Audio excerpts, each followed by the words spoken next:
what's up, y'all? What's up, y'all? How you doing? Hey, VKZ FS, how you doing, boo? What's going on, y'all? Y'all about to come in a minute. Hey, what's going on? If y'all didn't, can y'all follow my socials? My Mizzle 14, my subscribe to my channel, YouTube channel. If you have not, I appreciate everyone who's been supporting me so far, and I appreciate the love and support. Because of y'all, I'll keep going. Mr. Grown on Instagram, Tom_Grown on Twitter, and Discord. The link is down in my description box. Mizzle 14. I do watch-alongs, I do discussions, everything on there. So let's get down to my Discord and join the group, y'all. Join the Mizzle family. Everything. I try to get the name for my peoples, but I'm like, how you been? How was your weekend? Did you enjoy your Juneteenth and Father's Day and everything? Yes. All right, let's get off of this. So y'all know y'all here to see me talk about Real Housewives of Atlanta and Down in the Valley with the girls get naked.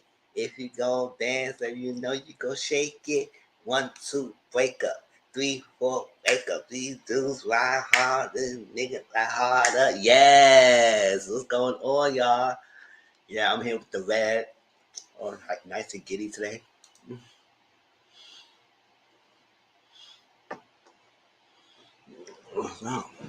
But pre-rally was very good. It was really good, y'all. So I'm here to give y'all what I need to give y'all. In Atlanta, I got some things to talk about that show as well, and how some of these ladies are moving. And I want to get y'all input on. Yes, never thirsty, cause I stay wet. Yeah. Jill. I know some more people might come in, but you know, I ain't gonna keep y'all wasting your time because I know coming in, let's get things going and let's discuss. I'm trying to make this more conversational than more of a review, but as people come in, I guess we'll see how the thing flows. Oh, hold up. Before I do that, I'm gonna do timestamps.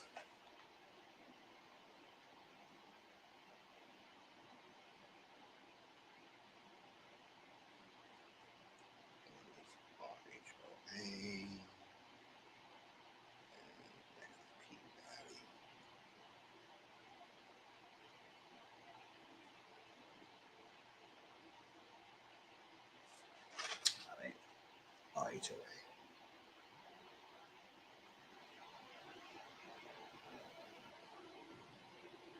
Oh, before I do that, let me do something. Let me do a little shows update so y'all give it a chance. Let me do that real quick. I usually do that.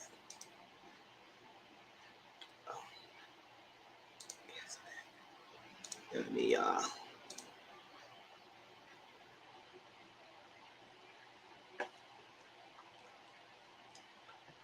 Hey JW Boo, how you been?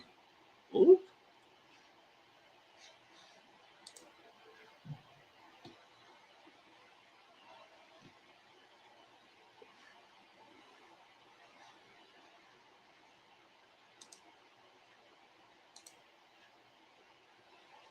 Bear with me, y'all. Coming.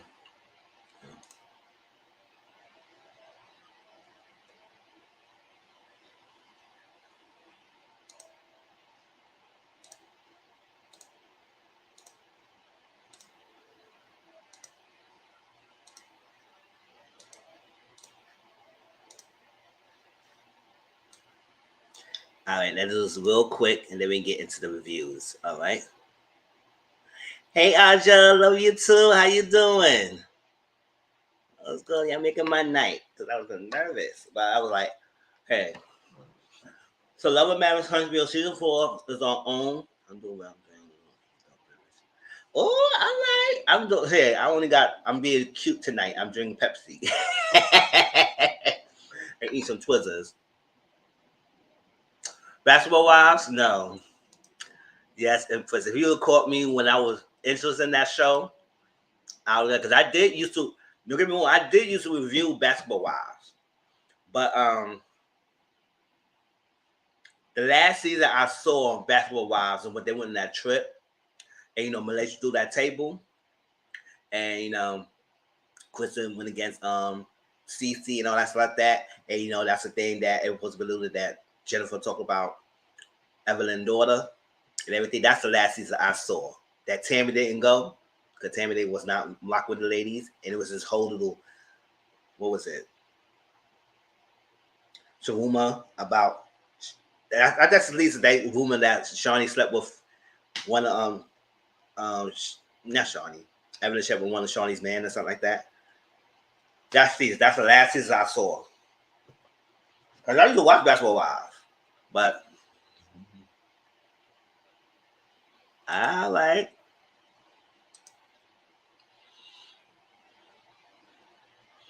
Oh yeah, we're gonna talk about P Valley. Yeah, we're gonna get that into it. But first, we're gonna talk about Atlanta Housewives first, and then P Valley. But yeah, I used to watch Basketball Wives, and I stopped watching it after that season. Cause I said, and then how they did the OG or stuff like that. I was so done with Basketball Wives. I said, no, I couldn't deal with it anymore. But I wish I gave him another chance, but I don't. So after that last season, that review, because I finished that season, I said, that's it. I'm done with that show. But people say it's been good so far, so I guess they revamped it. They did a better job this time without Evelyn and Shawnee being around. It definitely was a turn off. It just turned me off. It just got too dark. But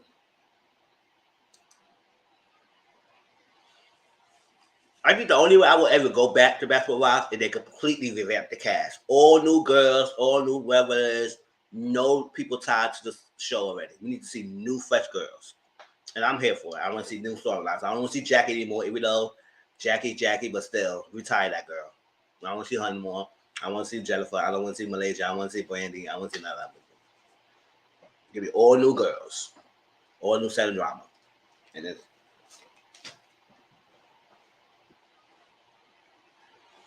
so Love and Marriage Huntsville season 4 is on Saturdays. Let me make this quick. Love and Marriage DC is on Saturday as well. I review those two shows, and I got to see if I'm gonna do a review on that.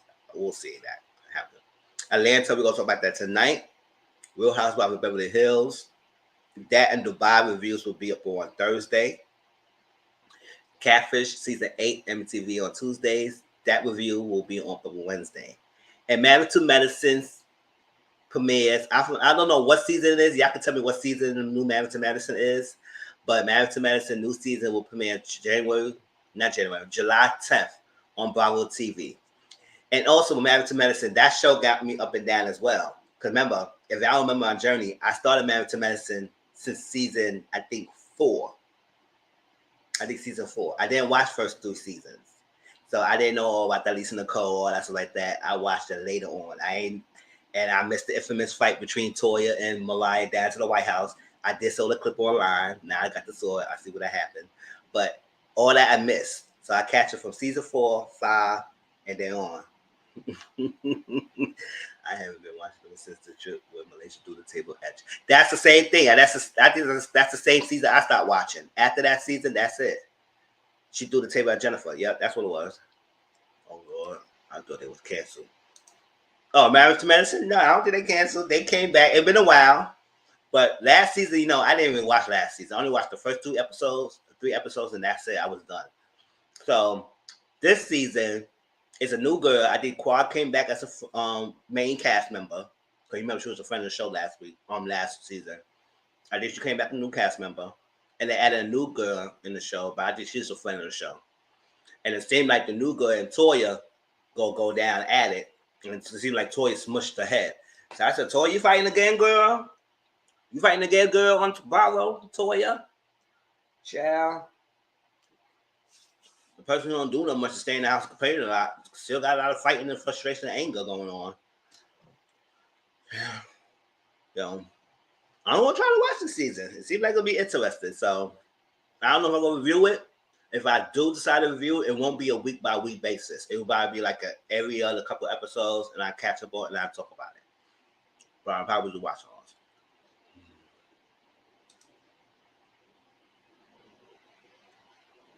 P Valley on Stars. RuPaul Drag Race on All Stars Season 7 Winner Circle. The Black Cantons premieres July 1st on Friday on BET+. And I mentioned this, I talked about this last time. Let's see. Yes, Toya, right? So at first I thought it was Toya and Quad. And I said, not Quad, not Toya mushing Quad's face. But they said, no, it's a new lady. It's a new girl.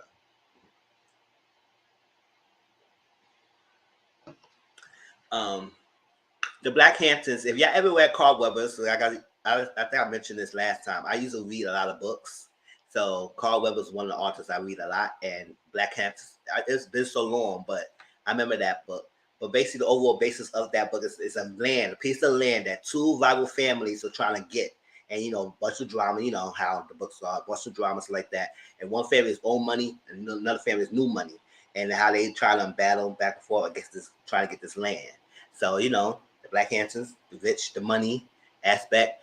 And they have a lot of known actors. Brian White is the first person I saw that promotes the show. He's on it, Lamar Rucker is on it, Elise Neal. I didn't see that lady for a while. Elise Neal. It's Vanessa Callaway. She's on it. And it's a lot of other people that's on it that y'all probably recognize. So, Black China is on it. I said, go ahead, Black China, get your accolades, girl. You need the money. So like that. But Black China, I like. She got her. She's on the show. So I don't know if it's a movie or I know it's a series. I don't know if what it is. If it's anyway, I will watch it. And if it's really good, then I will review it. If it's really good, I will review it. Because I know it's another show I used to review on BET Plus called The Family Business, but I stopped reviewing it because it's been taking so long with the next season. I know the new season's coming up. I gotta add this on my list, but I gotta catch up. Yes, old money versus new money, and that's the basis. That's the general overall of the book. Old money versus new money. Two rival family trying to get this land. So it's like we'll see how it goes. And they got a lot of good actors on the show. So sometimes it could be a real well, and sometimes it could be a flop. Because when you got so many new well-known people on the show. I like and BET Plus. They did a good job with Carl Weber, so I think they will take their time with this show as well. So I'm happy to see it, and I will do a watch along on it, and let's see how it goes. On Thursday, I'll be home on Thursday. I want to do an after show chit chat of the verses on Thursday. That's probably around 11 o'clock p.m. Eastern. I know it's late night, but hey, it is what it is. But the verses, I want to do a watch along on the verses as well. Mario, Marion, and some other people on and stuff like that. So if y'all around, catch my Discord and let's do the watch along and just have a chit chat on my YouTube channel afterwards.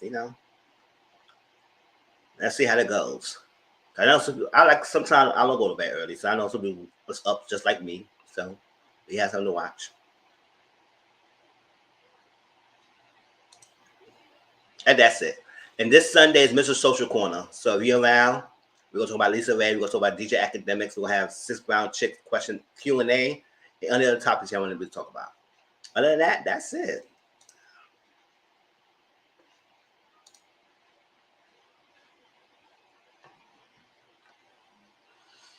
All right, let's start with Atlanta Housewives, y'all. Let's get down. Let's get ready. All right, 15.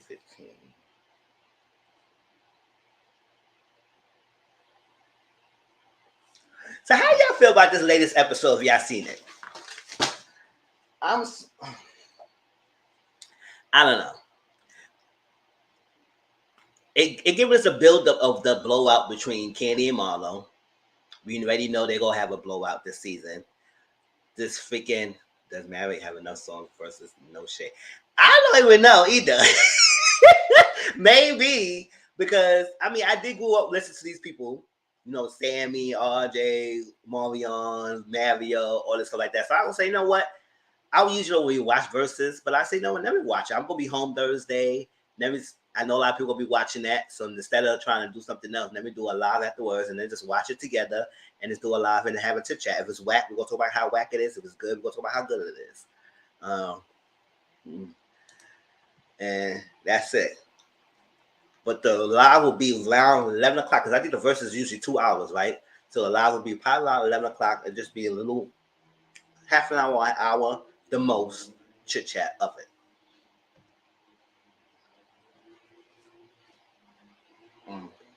Yeah, I'm trying to figure it out. Sonya and this Drew thing. And I'm sorry, y'all, but I'm here with Drew. Now I don't really like Drew like that, but I do understand Drew in this breakdown between her and Sonya. Because I'm sorry, but Sonya, I understand your frustration with Drew, but how you went about it was totally wrong to me. I ain't like how you went about it to address this. I with Drew. I feel like you should have had that one-on-one talk with Drew about how you feel, and it's going to be squash. And I didn't like how you trying to, like, even the other ladies, when you first brought this issue up, one for the ladies, even them was like, what? What? I don't understand that because it's like confusing. Yes, her gripe was she didn't like how Drew was moving, which is fine. Yeah, Drew doing all that. This is fine. This is fine. This is fun. All that charade face. I didn't like that either. And then the messiness between her and her assistant that spread a charade business around when he's the same person spreading your business around. Like I don't understand that. But the fact that you said I'm trying to be there for you and rock with your friends, but I don't like how you move it. That's fine all the day if you don't like how she moves. But to bring it up in front of the group instead of having that sit down one-on-one with her when you had that chance, it's kind of tacky to me. It was kind of tacky. It seemed like it's new. Even though you've been in a reality TV show before, it seemed like this was like a newbie kind of tactic. And not someone who's been a veteran of the game. No, let's get on her, but she's trying to keep that. Yeah, she's trying to kick that peach. She is. She is definitely trying to kick that peach. And I keep saying, model, you need to step up. Because this same model we've been seeing all this time is still what I'm seeing. So I need to see more of you, Marlo, to get to the point that you deserve this peach. It seemed like you defaulted to get this peach because nobody else was coming back. Like Portia was there, and Nene not there. Was that? I was like, Marlo can go. And she's not giving me. The only thing that's interesting in her storyline was the boys, which is a sad situation. But what more can she give? What more is she giving? Instead of being nasty. And she not being shady. She being mean and nasty. It's a difference between being nasty and shady. And you out being mean with what you're saying, girl. Especially last week when you and Sheree was in the back, told them, said Candy effed around the town and Kenya as a whole, and they don't have no value to them. I said, first of all, these two ladies combined had more value than what you were giving. So I don't know what you're trying to say. Trying to diminish their accomplishments. I didn't like that. So don't diminish that. Kim been a black Barbie doll for years. It been the second black Miss USA ever to win this contest. And for you to kind of just downplay her like that, I ain't like that. And she been in movies. She did things. She may not be the A celebrity, but she had been doing well since her Miss USA pageantry. Not even the boys into it. And we don't even see them most of the time. Now I'm saying the problems could be solved in 5 minutes if they just go to the source. Have an adult conversation first instead of going to the room. That's what I'm saying. And this is the thing is the telephone tag and then they doing between each other. They find see instead of going to the person, they go to the other person. Like that's what's bigger gripe that Sheree had with Candy. How Candy got the news from Drew, and then Drew told Kenya, and then Kenya told this person, and everybody know everything but Sheree. It's like that.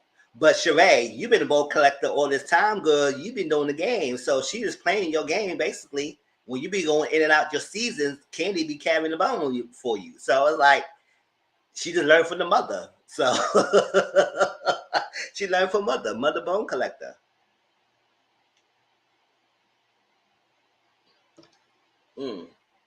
Amala, right? So I was like, this whole thing between Drew and Sonya, I'm understanding Drew because you could have had this conversation with her. You blew this out to biggest of proportion. I think like you try and get an in crowd in the in crowd. Now, will I say that Sonya be clout chasing? Now I will not say Sonya's clout chasing, but it is given that you try to align yourself with the people that you didn't align yourself with in the beginning, and now you see that Drew might not be the it girl who you were friends with, whether or not if it's true or not. You know, sometimes they fabricate these friendships on the show. So I'm gonna say they was cool friends, but you know that Kenya and Candy is the winning team on the team that you feel like you should be on. So you need to get on their side or something like that. So it gave me that. It gave me that. Oh, okay. And your gripe, if you had some gripes about Drew once how she was acting, maybe you shouldn't have talked to her. And now, when Drew threw up about the $25 that you could have talked to me when my sister would do your hair for free or something like that, and she said no, what it is, it was $25 so you didn't pay. Now, Drew, I was signing with that one. I said, don't be throwing in my face like I'm some bum broke bitch that I couldn't pay for my way and getting my hair done or getting something done for free. If it was $25, if I need to pay it, I will pay it. Like I got no problem with paying that. Like if that's gonna be an issue, I can give you the money right now because we not having this. Don't be throwing in my face like I'm some broke pum and I can't pay my way, whatever it is. That was tacky. That I get sign that. Don't throw it in my face about me paying for your assistant or whatever, get some done for your assistant for free and everything. And that's what it is. But the whole point of that was you had your work done in front of me and we was together one-on-one and you could have told me that. You could have told me that. But you didn't. You wait to the front of the group. And that's what blindsided Drew. And that's why I was like, Sign, you was doing the most. You was doing the most. And Mama Joyce said, y'all arguing about something that's insignificant. It's not even important. And I was Mama Joyce. I said, you was doing the most, girl. And y'all arguing back and forth is pretty irrelevant. It's not even that big of a deal. It's not at all.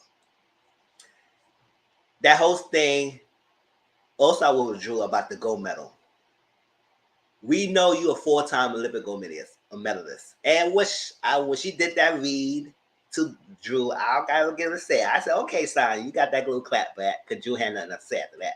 But other than that, why would you give one of your gold medals to Marlo for winning a dirty wine contest? That's the first one. None of y'all was dirty whining. If you really want a dirty wine, that's not dirty wine. Shit, what kind of dirty wine contest was that? Y'all was thinking twerking and booty bible, but that was dirty whining.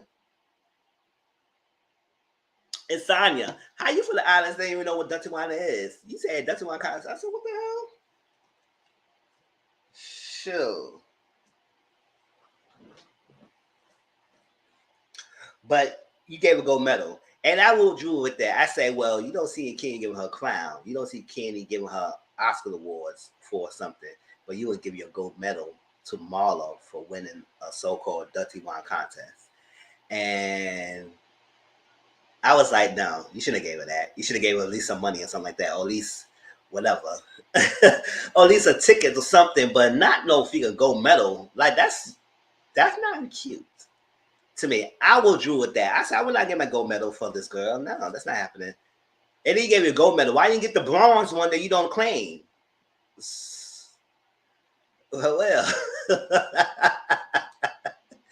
shoot, she get that blue bronze that you say you don't claim and gave that to Marlo. Not your gold medal, girl. That's your accomplishment. You better hang that up.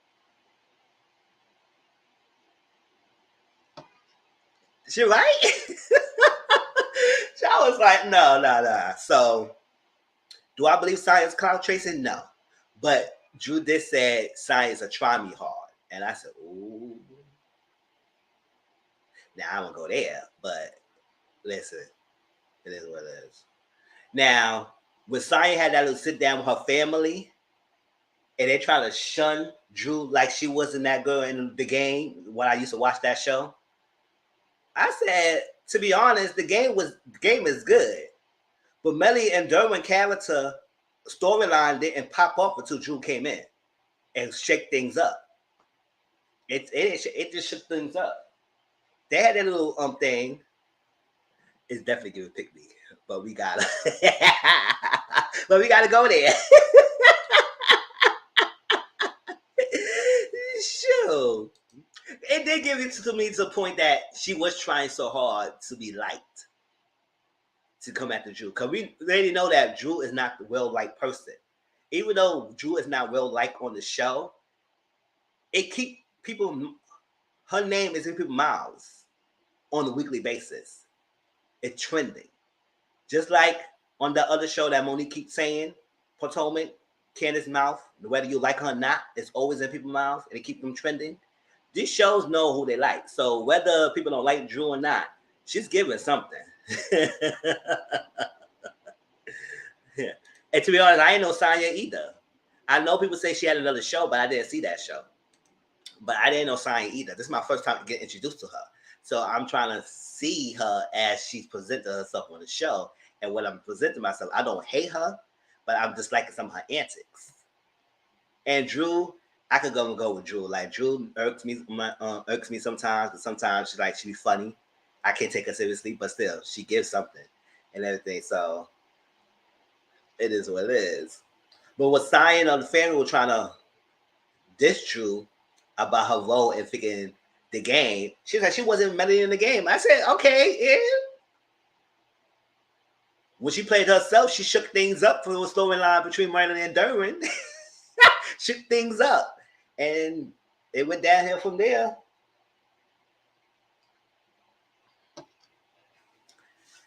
And that's it. So don't try and play her. Like you have your accomplishments, she has her accomplishments. And that was something. So move on from there. So Kenya met with Sheree and they sat down. And it was very interesting that how Sheree is sitting here listening to Kenya ants about Kenya problems with Marlo. When Sheree was sitting there just with Marlo, agreeing with everything Marlo was saying. Facts. Yes. Praise the Lord. Hallelujah. Yes. You right. You do all that. Yes, saying. And praise the Lord. But now you're from Kenya. You act like, oh, well, I probably heard it wrong. I probably not. No, you heard nothing wrong. You heard nothing wrong. And Marlo was definitely impressed that she didn't go to her house for the sit down. Yes. Kenya faced what beat to the guards. Yes. But she was ready to get there, but she came up sick. And she's still sick. But I said, Kenya, girl, let me get on you. If you're going to be around these girls say you sick, wear your mask. Like, what's going on here, girl? Because you... we still in Panorama. I know you know that. I know you know that. And no rules for you not filming without your mask on. I know you telling people don't get close and everything. I know you try to keep your distance. But can you have your mask on? I know you're in open air, but still. You say you sick, girl. You better put the mask on. You still look good. Wear the mask, girl. Child, I'm gonna be you say you sick on these damn scenes and you don't have your mask on. Mm-mm. I'm sure the girls will be okay with it. Cause you can tell when Kenya looks sick. Like in a nose, this area, like she just congested and then sneezing, all that stuff like that. But I said, girl, keep me coming around his names getting them sick. I said, listen, we gonna have to figure FaceTime you, girl, because you can't be coming around getting me. FaceTime you. We have lunch dinner. We can ship you your freaking food to you, and you gotta have FaceTime with us when we sit down outside because you coughing and sneezing around here. It is too much. And you can tell she really sick when that scene at lunch table when she wore that pathetic wig that she had on. I said, yes, Kenya, I ain't gonna front. That wig was messed up. It looked like you just threw that wig in the freaking washing machine and throw it on your head. And that's it. And because Kenya used to take time, she take her time with her hair. And that last scene, she didn't care. She said, listen, I'm going to lunch with these ladies. I don't really care. And I'm just going to throw something on, and that's it. Even Kenya didn't get upset when Marlo read her for her hair. She said, yes, you know what? I did put on this wig. Yes, it's look raggedy right now, but I'm letting you know, you still looking messed up. You still fool. And, to be honest, Marlo ain't had no other reads to give her because Kenya was handing her behind. She said, you look like a fool right now. You can't... Not the washing machine. I don't know, but that hair looked like crazy. I said, Kay, what's going on with the hair? Her hair used to be laid. But you could tell she wasn't feeling herself. You could tell she was sick. It's on her face and everything. Even we could see it. I said, damn, Marlo, you that pressed, she's sick. And the reason why she didn't come to your vet compared to this other vet now is that when your time in the vet, she had to get tested. And then when she got tested, that she said it was going to come around, even though she still feels sick. But I was like, yeah, but when she was coming out of Marlo, and Marlo had no clap back, she said, that's where your head was busted. I said, okay, girl. You know when you don't got no clap back, you gotta go something physical. Well, that's your shoes look crooked. I said, okay, that's your clap back. I was reading you down. That's all you could give me. Child. So that's that. No, yeah. So Kenya and Sheree, they sat down, they talked, and Mary Kay's joke was funny. But well, it was funny. I was like, child.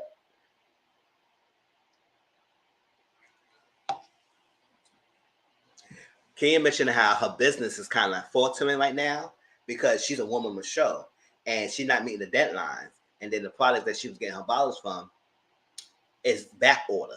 So they backed up. And she don't meet this back now, this second deadline, whatever, she could be messed up. Because especially on one of the biggest deals like Walmart or something like that, you don't want to mess that up.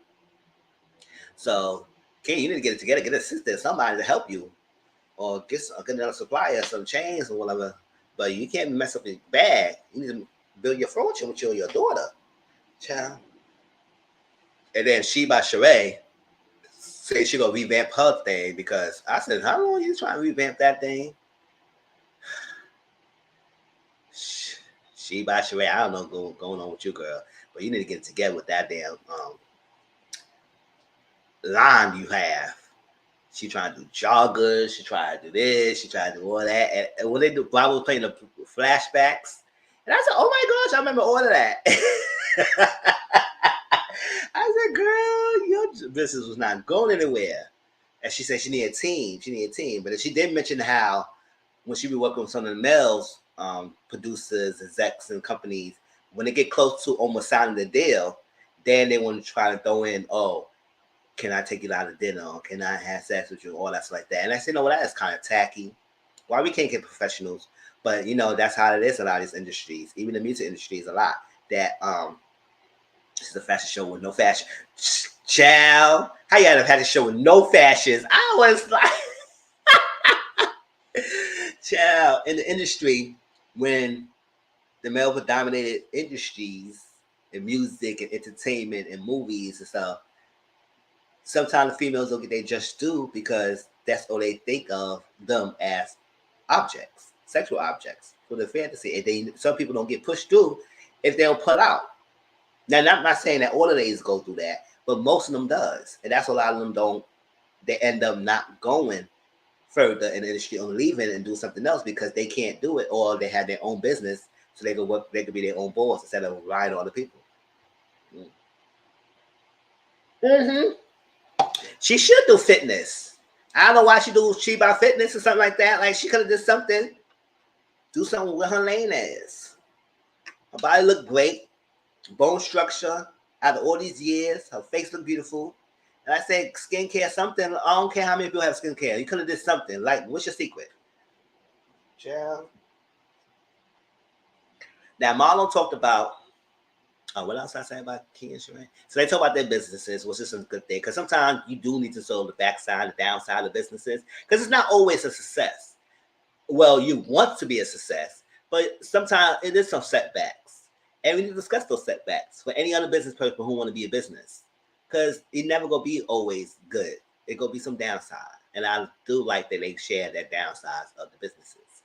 And so Ken said she don't like how Marlo trying to make her feel like she a liar or she not be a good friend.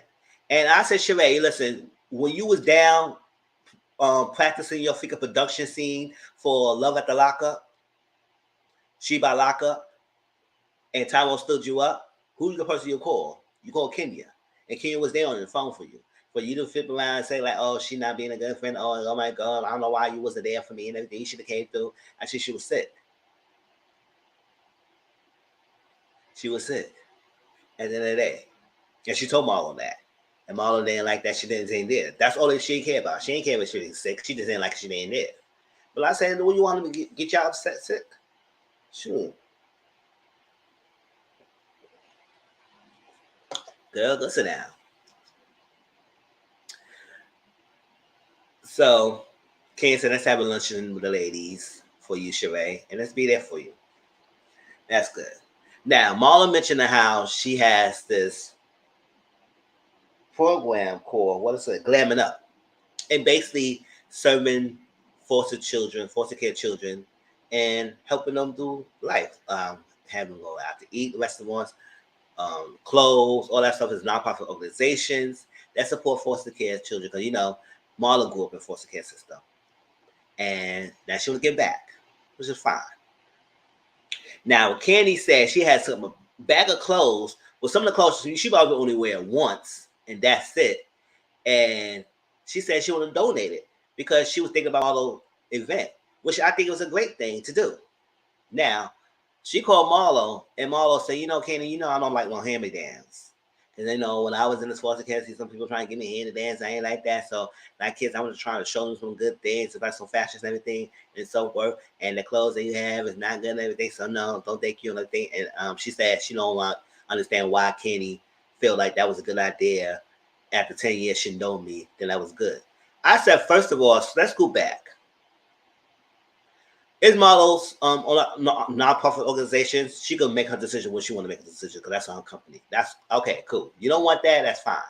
What we're not going to do is kind of downplay clothes that Candy had to tie in the self-worth and self-value of your foster care children. We're not doing that. That's not the same. Clothes and materialistic things doesn't define your children that you taking care of their self-worth or self-esteem or any other thing that the person inside got to think of. They can have $1 million clothes on and they still feel shitty in the end. So for you to make it seem like the clothes that you go their hand down gonna make them feel less than themselves, I say the only way they're gonna feel less than themselves is they think less than themselves, not the clothes they wear. So calling those hand-me-downs, whatever, even though it might be outdated or whatever, it is what it is. And that could have been some thinking. No, that probably on Candy's part. Some taxes right off. I think that's Candy's part, but it is what it is for her time businesses. Oh yes, and then you gonna go there, and then remember the first episode, the archive. Your clothes is vintage clothes, so and you pay a lot, and you charge a lot of money for those. For renting, not to buy, for renting. So how you gonna call Candy hand-me-downs when you selling your used clothes to other people? Yeah, make her feel away, but you have a whole business rented. Yes, exactly. So how you have a business renting your things for other people? That's considered hand-me-down. Just like you try and say Candy, trying to donate you clothes, and you try to donate you a lot of clothes too for the girls organization or whatever is in the organization, and you don't want them to have it because you feel like it's a hand-me-downs. Okay, Marla, you go ahead and spend your own money what you want to do. Go ahead, girl. Go ahead. And Candy, I won't even rock with you anymore like that. I said, don't try to diss me. She thought about your fucking company long enough to even give you clothes, stuff that she probably only wear one time. Sure. But you want to sell your own vintage clothes to other people. I said, who the hell paid $7,500 for clothes that you wearing, girl? I said, goodbye. And I thought you were selling them. I said, no, girl, you was renting them? So they wear them and they got to bring it back to you? I mean, I know there are companies that call, like, my job I work, I get a lot of rental one-way kind of orders, meaning that they rent clothes, they wear them, and they take them back. So I know it's out there. But listen, don't be trying to downplay hand-me-downs if you're going to do it yourself, girl. So I didn't like that, Marlo. That was tacky to you to say that. Someone's self-worth is not tied to someone wearing clothes. Their self-worth is their mentality. That which is you should instill them to them, not because they're materialistic things. Now you trying to tell you taking them to 5-star restaurant, you doing this, you showing the materialistic things, which is nice, and you want to show them the finer things in life that you're not down, you're not always in a down and out. But don't make that their own mission. Your mission is to show them their self-worth by building up their self-esteem and help them think about themselves. Not tied to materialistic things, not tied to things that you can buy, none of that. Because they can have all that and still don't feel right.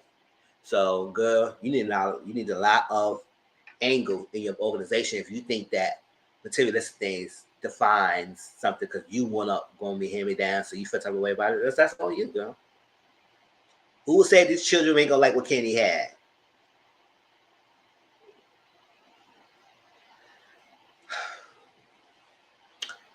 I like Marla. Go ahead, girl. Oh, Sheba Lockup. She said she's not done with Tyrone yet. That's all I got from the scene when she sat down and talked to her figure friend. And he said, "Oh, you done with Tyrone?" She said, and he broke it down to her. He said, "Listen, he's in a hole for hours and hours a day. You his fantasy. You his fantasy. You someone to escape to when he's down there to think about. Now he out. Now it's reality. He'll keep the fantasy alive by probably not being around. Keep a distance. Oh, I want to continue to join this fantasy by you being hanging around the fruit by on my back of hand and feet when I was in prison. So we'll keep that same mentality. Now it's reality. Now you can't be close to him. The fantasy is big and broken. It's like that. Or he trying to keep up the charades. So how long you gonna keep up the charades? Unless you tell us you auditioning for We TV, Sheba lock up, then you tell something else. Marla sound dumb because what if Candy went to Rainbow and shot for the ladies? Well, yeah, that's what I'm saying.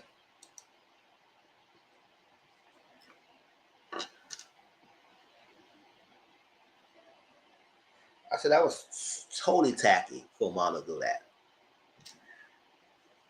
I've never seen.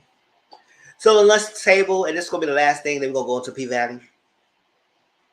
That dinner table, right? So they had their talk and everything, and that's why Kenny and Marla got at it because Candy was kind of like upset about Marla rejecting her clothes, about the hand-me-downs, stuff like that. And Ken got upset. She said, "What? Really? You trying to play?" And that's what she said. You trying to make me feel like a lie and stuff like that, and I don't like that and everything. And they were going back and forth. And that's what Ken was ready to Marlo down. That's when she came back and said, "Well, that's your regular tacky," and that's that. And from there, now Sonia said she understand that how Marlo and I think Sheree felt type of way about not being invited to Mommy Nation. And so she said she's gonna make it up to them about having this Nike sponsor, whatever she has, and they're gonna do something with these ladies with Nike. And Drew said, "Oh, you invited me too, and you just invited me to say." She said, "No, it's me. You gonna talk to later. We're gonna talk another time." She said, "Oh, I just want to know because you invited me to that one too, and you just uninvite me." I said, "Dang." Even that uninvite thing was kind of tacky too. I said, if you wanted to talk to her, you could have talked to her. Now, you thought Drew gonna come down and just wreck the place? Ring the alarm. I've been doing it so long. Like, what the hell? You think she gonna ring the alarm the whole place? Like, what the hell you thought she was gonna do? Even the family made it seem like, oh, if you're gonna bring all the ladies there, that was gonna happen. And Science said, oh, it's gonna be World War III. It's gonna be World War III. I know sometimes they could be a bit much, but they know when to turn it on, turn it off. Especially with photo shoot, they get right for photo shoots. So, so I guess Drew kind of cut Sonya off. Well, she kind of did. She did. When she was talking, she did cut little Sonya off a little bit, and Sonya just got upset. Just blew up. She said, "This I don't like with you. Like you big, you going bad, bro. All that stuff like that." And King had to put Drew chair closer. She said, "Oh, move over here, because it's getting heated, girl. Move over here, because Sonya they got upset, like really heated." I said, "Whoa, child."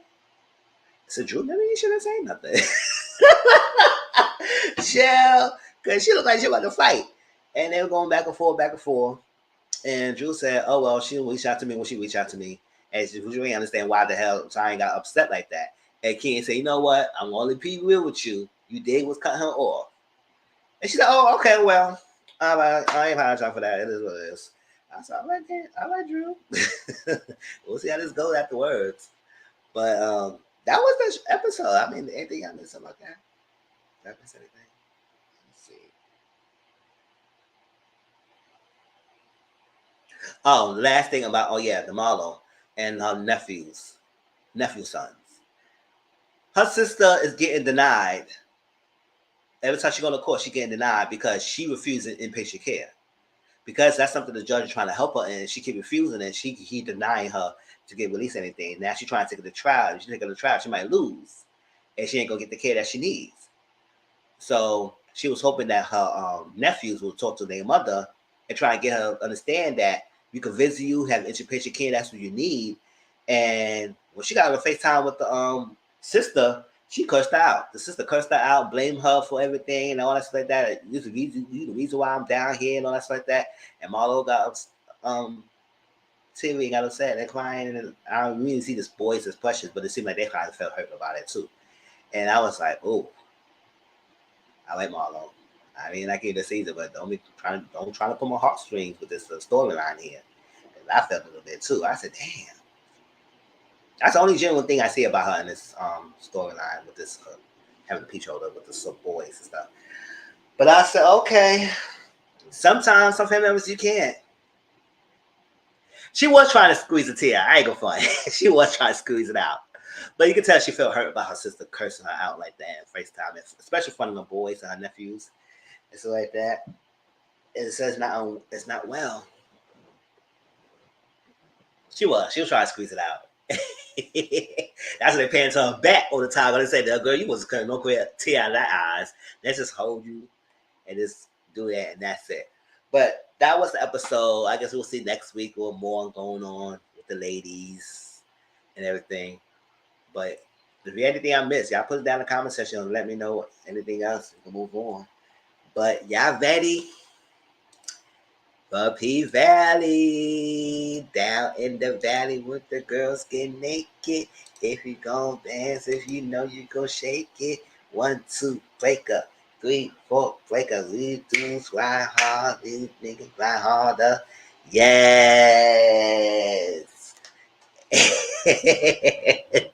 1, 2, break up. 3, 4, break up. Yes. All right, y'all. Let's get into P Valley. 48, 40.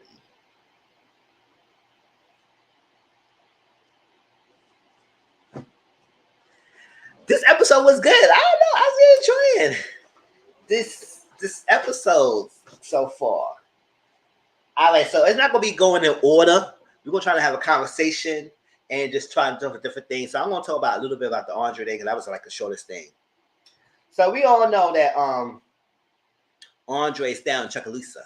He's still down there. While his wife is a doctor, still trying to save lives in this panorama, and is going through it. And he's being avoided. Now, we know, and I'm sorry to say this, but their marriage gonna be failing. It's like he leave her or she gonna leave him. One of the people gonna leave each other. And I said, hey, we see this coming. Because he barely down there. We know he had to stay fling with Haley. Now this whole thing about his godfather dying, and now he think about running for mayor himself. And I said, that would be interesting to see. But then he lied to his wife. He said, oh, well, they pushed the will reading back. I said, they ain't pushed no will reading back. You ain't know what happened. So Corbin said, oh, because he said, listen, I'm from Chucalissa. I'm from Chucalissa, and I got land here. So I could be good for the running. He said, oh, Corbin said he'd be dumb enough to do it, but I'd be dumb enough to freaking back you up too. I said, oh, so Corbin got the back, and he gonna flip the bill and everything if you run for mayor. But I said, Andre and Corbin, what's your angle? I know you're trying to, first of all, last season you put Clifford off the game, Corbin. You Corbin and Clifford, y'all was cool. And everything. I know you're trying to lease something, and the brothers were trying to sell, and you don't want to sell, and you want to lease. But other than that, I think their goals are still kind of alignment, but I guess they had a different approach of going by and doing it. So I guess it's still, at the end of the day, I think he still wanted the casino to be built, and they need that land to get their thing built. And this is in a way that they can't get it. That's why, because it's not in a chopper block anymore. Remember, Haley bought it out. So they're not in a, it's not in a referendum, it's not in a chopper block to get bought out, to get taken out so they can have the casino. So now they try to buy it from them. And Haley said, no, I'm not going less than 10 mil. We're not doing this. give me 1 million. Because they gave $500,000 first. And then they boosted up to 1 million. I said, she know the worth of the freaking land. So I don't know what you're trying to do here. Because the value of it. Because at the end of the day, despite what's going on, despite the panorama going on, despite everything going on, this is the good spot for anyone. It's good money making at some point. Well, I don't know. Well, Uncle Clifford was a money manager's money, right? But still, it was still making money. So the value of that land, when they need it so badly, when somebody wants your land so bad, you got to understand your worth of that land. Why they want to buy you out so quickly and so badly? Could they know that you know, or they know that they think you don't know that the value of the land. So let's see if you're going to throw a lot of money at these people's faces and they see they're going to take the bite and take the bait. And according to Corbin, he knows that Autumn Night is not no freaking dumb bitch. So she's not falling for this stuff. She's smart and everything. I'm not going for me, and I want Patrice and her country to back him. Yes, and I think she will back him. If he runs, I think Patrice will back Andre for the mayor race. Just sticking into Lane and other congregation backing him up. He's looking for any excuse not to go. Yes, looking for any excuse not to go home. And I'm going to get tired of it. I'm busting my back every day, saving lives, risking my health.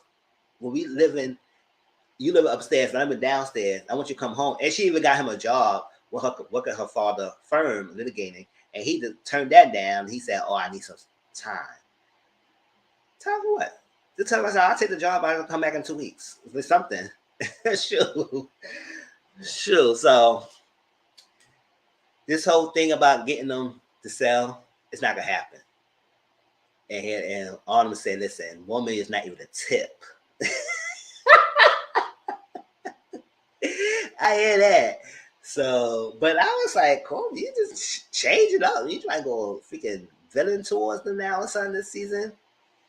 Child. Well, that's the whole little thing. So we'll see if he's gonna run, and I think he may. Hold up, y'all. Give me a little high level to this thing on.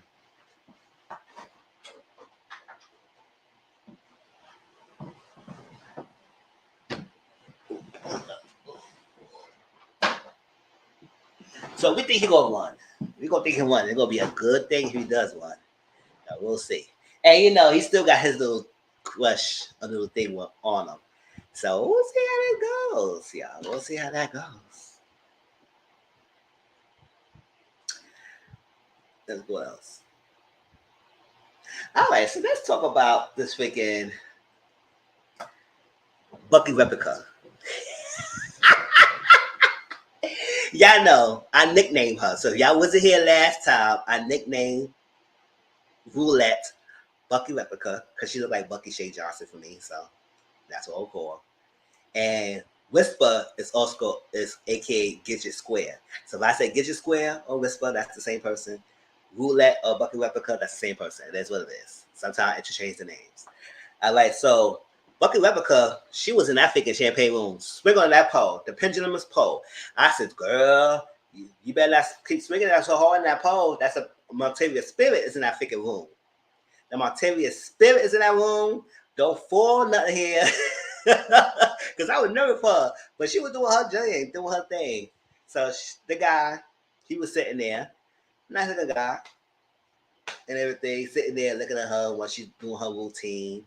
Took her clothes off, and he want to keep seeing her mask see under the mask. Take your mask off. Take the mask off. She said, So what you trying to give me with taking this mask off? He drew a block, stack of bricks. She does a little bit, right? Right. More money. I want your money. More money. I want your money. Once upon a time, not long ago, I went up, and I'm a millionaire. I won't take it back, cause I did the shit. I was up, and I'm a millionaire. I gonna take the back, cause I did the shit. I gonna more money. I want your money. I want more money. I want your money. Lucky because it's a hot mess. She's about to try to the paint. That sweet pole was so high. Yes. Yes, so She's swinging. She was doing her thing, and she's gonna bring drama. She's gonna bring drama, and she's gonna turn that thing out because she's bringing all these rules and bringing heat to the pink. And I don't know how they're gonna do that because at one hand she's one of the best dancers right now. So on the other hand, she is gonna bring drama to the pink, and we will see how Bucky Replica will do. Like so, she's dancing, and he want to see what her was under the mask. So he dropped a brick, and he said, "Oh wait, take your mask off." He said, "Oh, I know you. You got some nice lips." He said, "What y'all lips want to do?" She turned around. She said, I knew it. I knew it. I was like, yes. Even I was like, oh, here we go.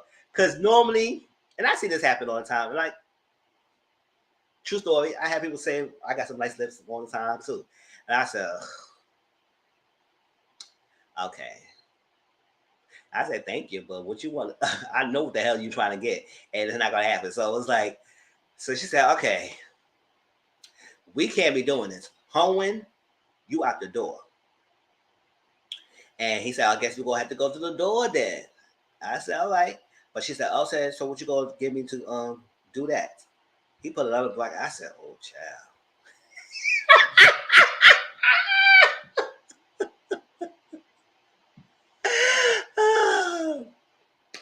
I don't know. I was like, child, he threw that brick. I said, true. That must give you, that would turn somebody's head right now. So she looked at the camera. And I said, I don't think they're paying attention anyway. So I guess you gotta do what you gotta do, girl. So she did it. I said, girl, you should have did that because now he gonna tell his peoples, and his people gonna think that these ladies is loose in this club. And that's what happened because one of the guys was trying to go to do the same thing, trying to get the same service as one of the dancers. And she said, excuse me, what you gonna want? And you see what that about do at that point. That's what I say. Shoot. So she excuse me. He said, no, one of my homeboys said one of the girls just giving freaking thicky sloppy topics and everything in the club, and I'm trying to see one thing to do for myself. She said, oh boy, bye. And she walked out. I said, see, roulette, you gonna do something, girl. You gonna do something here, because your antics is buzzing around here so far. And when it gets to Uncle Clifford, we will see. So we'll keep going with Bucky Replica. So that's that. And then we see another scene where she went to the store, the bathroom store. I said, that bathroom look dirty. And can you get some good clean bathrooms? Hey, I got all this money. But hey, all them nights, listen, they need some good locker rooms to some bathrooms, at least that. So she in her period. And here go freaking Get Your Square, aka Whisper, came with a tampon already. I said, girl, where you been? Like, are you a prophet? But you know, Whisper, she's into that spiritual and that numbers and all that stuff like that. Like she's into that stuff, the seance, all that stuff like that. I mean, she ain't practicing none of that, but she speaks, you know, the spirits, all that stuff like that. And so she came in with a tampon. I said, "Oh, were you following this girl? Like you knew she got her on her lady parts, in the time of the month or something?" So she gave her a tampon, and she said, "You never tell me where you're from." Now, I know I wasn't the only one. At least a bottle or two of Fabuloso or something. And that bathroom looked raggedy. I said, well, that money y'all making the pink. Y'all better get some money to fix up this bathroom and stuff like that. Child, at least the bathroom. That should be the cleanest part of the freaking area. And so she never tell me where you're from. Now, the first episode kind of seemed like alluded to they knew each other. Like they just came together to audition and they both waited. But no, I guess they got cool when they both got hired. But it seemed like I thought they knew each other. The way how they was acting and going on with it and stuff like that. And they were so effortlessly, flawlessly going to these routines. But I guess we don't see everything. They probably was practicing these routines before the show happened. So maybe that's how they got a couple of go together. But so they talking. And she said, so you never told me where you from and everything. She said, well, hell. She said, well, and where you was? She said, oh, man, I used to be in heaven. She said, why are you in here? She said, listen, I was in heaven, and I got lost listening to Zendaya. Now I think she said Zendaya, but whatever it is, I think she was talking about some music. So I'm gonna keep it like that unless somebody told me a different one. She said, "Listen, I got lost listening to Zen." And then I listened to some Wayne, and I'm in hell now. Now I'm in hell. I said, not Lil Wayne. Don't be playing no rap music, girl. You ain't going lost in the rap music, girl. but Whisper, aka Get You Square, she's mysterious. It's not about that lady. Like she's great in a pole, but how she talks and everything, and she's smart a little bit and all that stuff. We need to know some background story on little Whisper over here. We need to know something about that girl because she is something else. And then her look make her even more mysterious with the freaking bluish, icy blue eyes and the dark eyeshadows and the freaking eyelids is all blue too. And I said, who kind of this look for her? Because it just make it pops. It just pops and everything. But that's what she is. So we'll see what Whisper's giving. So later on, they was doing a number. And baby, listen. Who knew Uncle Clifford could do pole work like that? Well, Uncle Clifford was on that pole and he warming up for the ladies. I said, oh, we didn't see this last season. We didn't know he could do good that she could do get down like that. Uncle Clifford worked that pole. She was doing tricks and everything. I said, oh snap. But I said then it shows. That's why she's running the freaking club. She running it. She knows what she's doing. Because she could pole work herself. So she know how to work these girls. And that's what it is. And I was like, hey, because most people who own strip clubs stuff like that, they don't even know how to do it themselves. The fact that Uncle Clifford was able to do it, to show these ladies, people, what I could do, knowing that, oh, yes, I could do it. Don't get it twisted. I could run this place, but I could do it myself as well. On the post. That's what I was saying. It shocked me, too. I was like, hold up. You been doing it. And doing it. I was like, all right. So meanwhile, they was performing. And meanwhile, they had freaking Big Bone DJing because they couldn't find no DJ the last minute. So, at first, when freaking Clifford and On Night was talking, and he was looking at the freaking phone about the tour of Keyshawn and Little Murder going on. And he said, maybe you should bring him back on down again. He said, she's stepping back in this place and everything. What she did. And, they all upset because of what Keyshawn did to Diamond. And I was upset with that, too. I said, girl, really? Not my boo? Like, why you do that? So they didn't want her back in there at all. So we need some new headlines because Mercedes not ready. And she fell from the pole. Fresher than you. Remember that? So she fell. So she's not ready for the headline. So they just some girls new headlines. And he said, Mercedes gonna be pissed. You gonna replace her. She said, anybody can be replaced. I said, that's true. Because at the end of the day, even though Mercedes still is working there, she still don't really want to be there all the time. She wants her gym. Remember, that was her goal last season. She want her gym. So she trying to get that gym. And so she don't really give a damn about much about the club like that. But, she got to make her little coins every now and then. But she do notice that these ladies all taking her spot now. Because she's like, oh my God, this is the big girls. We all got Keyshawn there. Gidget is at home.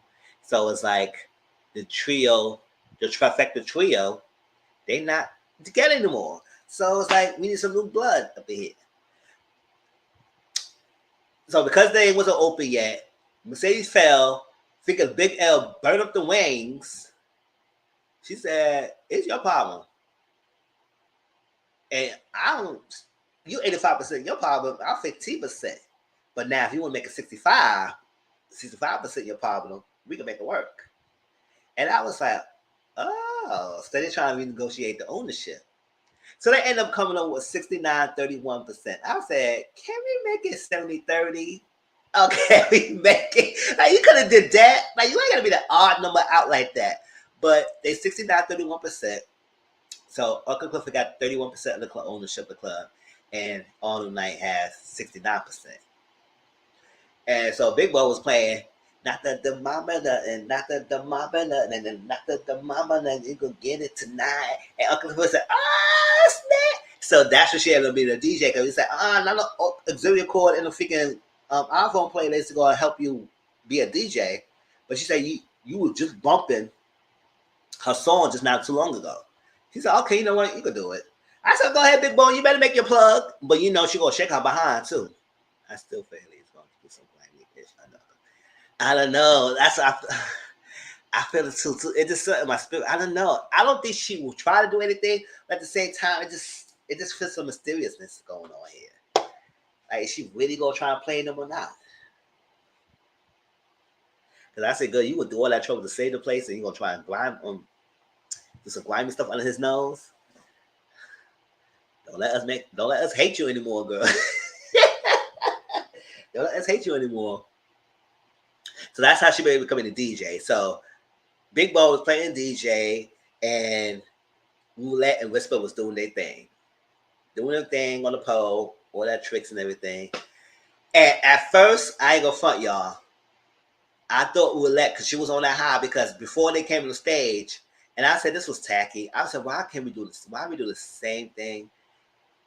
Whisper put the white sugar on her freaking hand, and Roulette sniffed it up so quickly. I said, "Girl, yeah, hesitate. You must have did this before." She sniffed that up so quickly. So y'all could have smoked the weed. Y'all can't do something cannabis going on. Y'all could have some edibles. Like, do something different. Why we always gotta go to the white sugar storyline here? But I guess that's prominent in this freaking club. So I guess it is what it is. It's part of the culture. So they did that. So she wanted to stay, and it was making some like sound effect sounds, like she probably was in a high, but at the same time I was like, God, I hope she don't fall. But I said, we can't have 2 4s in the club now. That showed the Monteria spirits around there. But no, she didn't fall. She was in a high. And then after a while, she just said, and Uncle Phil said, hold on, girl. Roulette. Bucket Replica, what you doing, girl? And he said, he told Big Bo, you better shut my music off. But he stopped himself. He said, because he knew the money was flying. So he could make a big scene out of there. But he did tell he said, no, freaking titties showing them freaking bones. She said, I'm sorry, I got clear that. And they wanted it because they had to hide the bags. Hey, pretty boy, where you been? I said, I'm missing you. What's going on, girl? And they had the bag and everything. Uncle Clifford go to chastise them. She said, I saw Uncle Clifford, and they ran in. Then they saw Duffy and Big L. Now, when Duffy came in, he was all crying on everything. Big L said, you better stop crying. Let's get some pussy. He's like, sure. But Big Bo shut her mic off. Yeah, and Big Bo always. I said, nothing else. Big Bo go shake her behind and do what she got to do. But Big Bo shut her mic off. I was like, child. So they got in the back. So Duffy is crying because, Gidget and Duffy was a thing last season. Because he probably gave Gidget mother the Mona.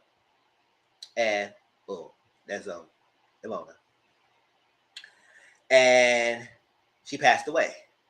So now he feels some way about that because, Gidget's not there anymore because her mom died. And because someone thinking it's his fault, he's up here crying. But that tears went up quickly when he saw a freaking bucket replica. I said, oh, child, what's this going on here? Now, he said some terminology. And she said, oh, what you trying to say? What you doing here? She said, no, this is the moves you was doing. He said, girl, all know the names of the moves. It is what it is. I said, you know the terminology of the names you was dancing to, girl? And that's that. So they had a little thing. They were looking at each other. I said, oh. Now, if Gidget 1.0 don't come around, there's something different. But Gidget 1.0 come around, and she see Bucky Replica and Duffy going around, I said, child. That's what I'm saying. And he was looking at her up and down like she was a piece of snack. Now I said, Duffy, don't try and get a little fantasy up here. We ain't having no little sexual chocolate. Hey, Auntie Mama Boo, what's up? We don't have no sexual chocolate fantasy up here, because you know how y'all people are sometimes. They don't try to get a little fantasy. Just this chocolate fantasy on here, this sexualness. Like, we know we be looking good and it'll find this, but don't try to use it in no fantasy, all right? If you go like you, go like us, but not for no fantasy. I mean, this I hope it's not one of those fetish. But he was eyeing her down. But she said, "Oh, so you got something in your mouth, in your teeth?" And put up the knife. I said, "I don't know why you gotta put up your knife, girl. What? Put the knife out and take out some of his teeth. Can I get a little toothpick? What's up with that? Leaving dangerously."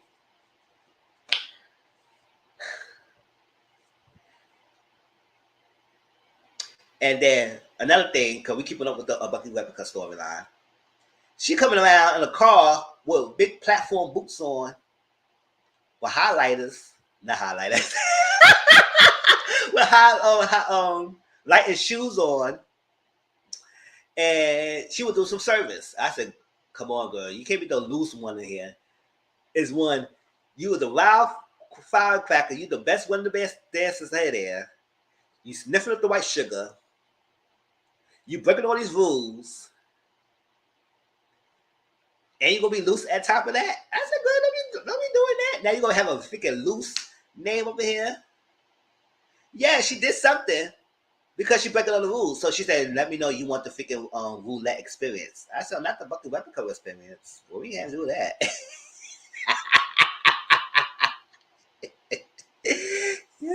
Yeah, she was doing something that she shouldn't be doing. Now, granted, I guess Bucky Replica, aka Roulette, it's a stripper that does the old way strippers does when they have sex with money on top of them stripping. So even though some clubs trying to go against that, they know sometimes that's a territory that some of these strippers go through. And sometimes that's a territory that's dangerous, because it's not only one thing that you have a fantasy going on with you. There's another thing that you have these ladies sleeping into your fantasy that you can sleep with them. And then these guys act like they can own you. And then that could turn to uncharted territory when you just go and get yourself in dangerous situations. So sometimes it's frowned upon for strippers to even try to go that far and not burn the lines. Because we are exotic dancers, not no freaking hoes. Yes, you paying for money for services for dancing. But we stepping onto that other territory that you open for to be called a hoe, loose one, all that stuff. People talking about you, getting your name, having the other dancers bad name rep. You doing a lot, Roulette, and I don't like that. She gotta get the corner up for real. Buckle up cut, yeah. But Big L, no, I don't think Big L and Duffy knew what she was doing, or they saw her when she was walking, and she saw them. And she came out the car, she looked over, and I was saying, listen, and I said this Auntie Mo was live too. I said that was very tacky and careless for y'all just happened to drop the box when y'all saw her. First of all, she was nowhere near y'all. She didn't say, boo, sneak up on y'all and everything. So how y'all drop the box? What was happening? It seemed like y'all saw her way before she saw y'all, and you haven't just dropped the box. Like, come on now. And now she know that y'all said it coded stuff, and now she looking at that, and then looking at her, and she gave it a wink. I said, "Oh, child, that's another thing she gonna do. She might use that against her, or she might want to be in the act or something." Because around now, Duffy and Bucky Replica, they like having their little thing going on, and now their secret is kind of like not quiet, because remember, Big L had a little side deal going on with Duffy, and little Uncle Clifford don't know about that. So now when the dancers find out about what they is doing, now she gonna try to make more trouble for them. And I said, I know gonna be trouble or be in the end of the crowd. Listen, because I know if I seen that, I said, listen, anybody right mind trying to get, I said, listen, I know what you're doing, and that's not cool. So if you don't say nothing about me, I won't say nothing about you. Okay, so keep it on, keep it cute. Don't keep it cute. Chill. But yeah, she gonna be a problem. Hey Jason, what's up? How you doing? Now I don't think she was doing anything. But if they do win and she doing something, then she could use that against them. I said, okay, back up, back up, back up, back up. Because I know what you're doing. So don't play with me. I might be a loose box right now, but I could F some up, F things up over here. Give me that little thing. So keep it cute or give me a cut in the deal. And we don't got nothing to say. I'll turn the blind eye. I'll turn that way. They told me to go left.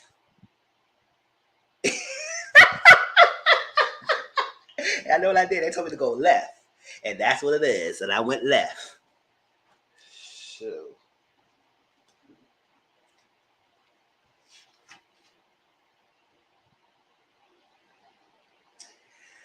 So let's go with Mercedes storyline a little bit. Mercedes came in when Bucky Replica and Get Your Square was having a good time in their life, making all that money. They would say, "Yeah, yo, what's going on? We get it, girl. I told you we did on 11/11. You be good." And that's that. So she covered up her figure little duffel bag, a little shopping bag, a little corner store bag with her money. And she's looking at it and said, "Oh." You can tell she didn't really want to be there anymore. Like she just like looking at this girl and said, "Oh my god, this girl." But she's looking at them like this is the life I had. I was you. And now look at me. All more bandaged up.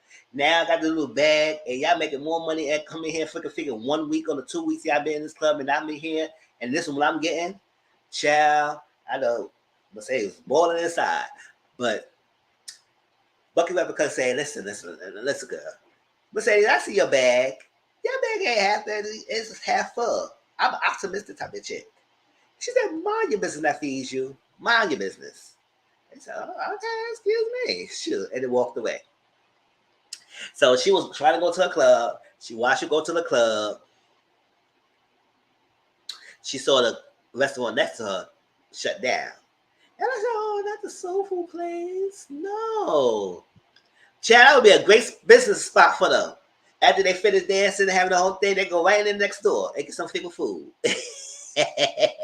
But now they can't get that. So now she's in her freaking gym, because I guess she purchased the thing, but it's nowhere near complete and done.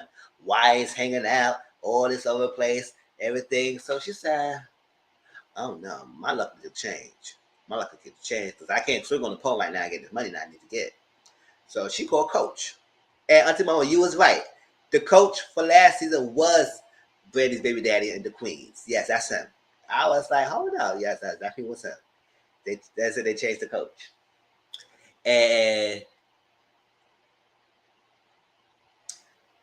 he got a phone and she said, what's up with the sponsor and everything? He said, oh, it's a whole different thing with me and you. She said, oh, it's not over there. It's like this she was speaking out of the game. She said, no, it's different. He said, okay, is the offer still stand? He said, yeah, it's still standing. It's standing strong too. I said, I ain't asked for that. I asked for that. Okay, we get there. But if the offer still stand with the money and stuff. He said, it was fine. Yeah. She said, oh, well, if you're going to do this, you're going to do it the right way, and your wife need to be in on it. Look on this coach. They tried it. Talk about lighting. I don't live in the look on this coach. They try to talk about lighting. It's a light hit different when he's in the club because they probably is different when they hit the club or not. But we know they definitely did change the actor who played Coach last season. But they try to make it seem like, oh, he's different in the dark and then it's different in lighting. I said, yeah, it just is money that make him attractive. But that it is. So should the offer still stand? She said, okay, get your wife on it and we could be good. He said, what am I going to do it? He said, listen, you said she knew about it, right? He said, okay, she will be there. I said, oh, I said she can be there. But like, court, yes or no. So that's what I'm saying. Sure. So she got over there because she had to take the panorama test. You know, swap here. And she got a call for Teleca. Now Teleca said, what you doing? She said, I'm out doing something. Oh, she said, when the gym go open? She said, why you asking that? You know, she ain't gonna let you go out. He said, oh, yeah, but I can make it work. And she said, so, what you doing and everything? He said, well, I'm working. Oh, so she said, oh, okay, well, I gotta call you later. I said, okay. Her face sad. Her face sad. We'll get to Teleco storyline in a minute. We're gonna stay with this stadium. So she went up there and she looked at the figure condo. She said, oh, girl, this nice over here. This nice. Oh, this is all this for me. This all this for me, Al. It had the pole and everything. And she was taking pictures in the condo, all that stuff. So she was looking at living her fantasy. And like in the condo, Farrah came down. That's the wife. Beautiful woman, too. Karen came down. You know, the bougie stuck up woman. She said, oh, Mercedes. She said, oh, hey, you must be Farrah. She said, I am. And walked away there, shake her head. I said, girl, you lucky I want this money. She got snatched it real quick. Not sticking no hair, girl. We doing this. Try to run away with I am. Like you try to say I'm dirty or something like that, but you know, no pleasure streets. So she said, oh, this condo is beautiful. She said, us, beautiful. I said, oh no, girl. That's a bad first impression. First of all, she really felt type of way about you doing this little arrangement. But then, now you say it's beautiful. I said, oh, child. Mercedes, you need to pipe it down a little bit. Go quiet. So coach came down with some paperwork. She said, okay, all right. She said, listen, you need to sign 3, 45, 65, 75, and a couple of NDAs. And that's it. And walked away. And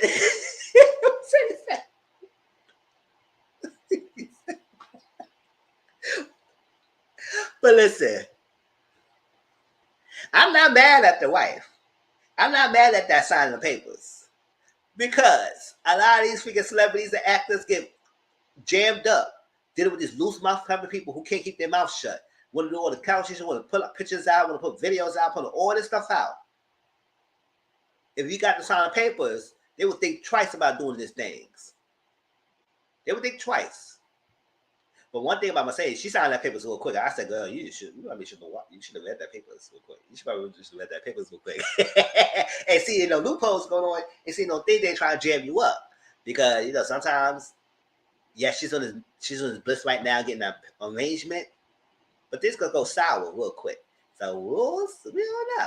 Maybe she'll read the little NDAs and the little papers you got to sign first before you sign no papers. But I guess she did. So the arrangement was she's gonna get $10,000 a weekend in this condo.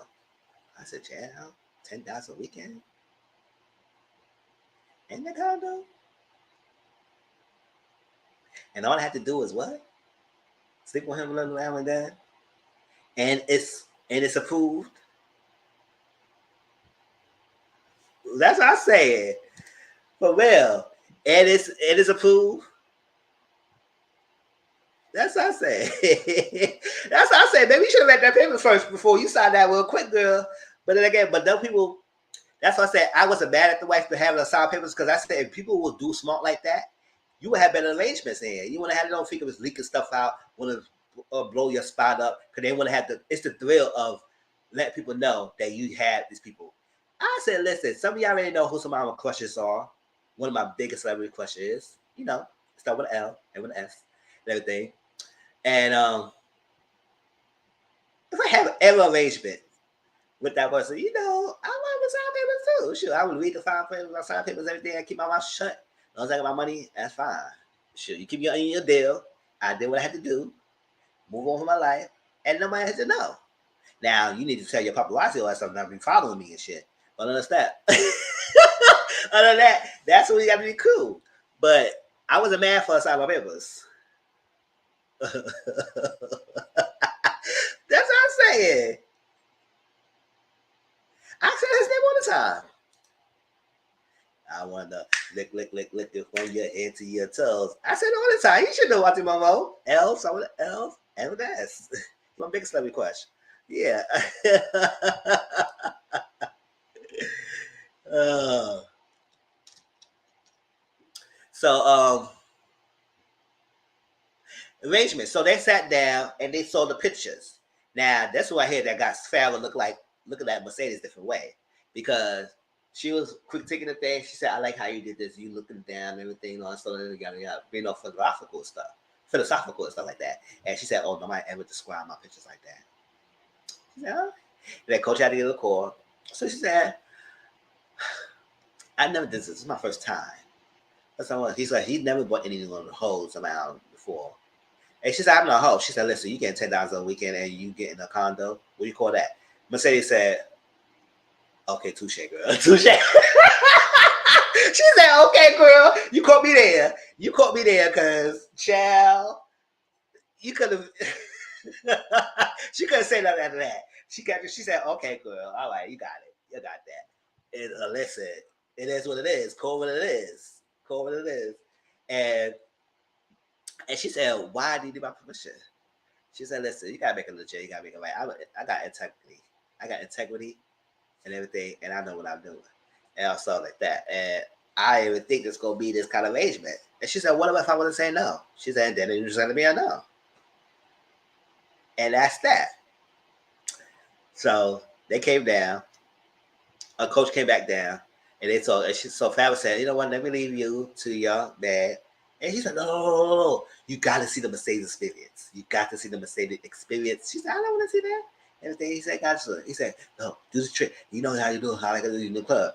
So he said, "Okay, you got to do record. Let me plug this up." She stay ready. She said, "Listen, I need to stay ready until I have to get ready. That's how you got to do." She's like that. So she plugged it in and she played the song for Tiana Taylor and Kalani called Morning. I like that song. Stuff. And she did her thing. She did her thing.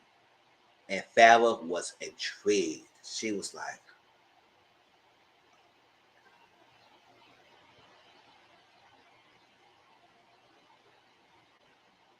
she was loving it. She was loving it. And then Figure Gummy Bear's ringtone. I said, how you like that as a ringtone for your Figure daughter? She ain't teenage. You didn't just up that Figure ringtone somewhere else. That's what a Gummy Bear. But I guess she didn't distinguish it for any other routine she has. So kept calling. So the first time she ended it, and she went to the coach, sat on his lap. Got her for real, for real. Got on his lap, about to pull his tie out. Listen, Farrah took her clothes off in 2.5 seconds so damn quickly to get down with the dab. She pulled up there, put her balls off, and she said she was standing right there. I said, oh, she got some nice titties and everything too. She looked about fine chocolate and everything. And Mercedes was like, even the coach, don't get me wrong, the coach looked shocked too. He said, I didn't know she would be down with this. I thought it was just only me, you two. She said, you told me to see the experience. Now I saw the experience. Now I want to try the experience. No backtrack now. We pay her. So, but I don't think they're gonna touch each other. But still, it's still the act of having two women and he had both his women together. And I would say, chill. So they started kissing everything, and then the Gummy Bear song came on. She said, "What's the?" I'm like, "Here we go." She hands the phone. She said, "Tell me, I'll tell you I'm working right now." She said, "This is Sheriff Johnson." So, yeah. Said we all getting the same experience today. Shit. She took it was so fast. Cause I was like, hold up. It panned out. And then all of a sudden she saw it like there being standing. No, was naked. She said, shh. I said, how you took off that dress so quick? First of all, she had a dress on that looked like you had to get help, take the clothes off of the back or something like that. Or whatever. But she said, nope. It got out real quick.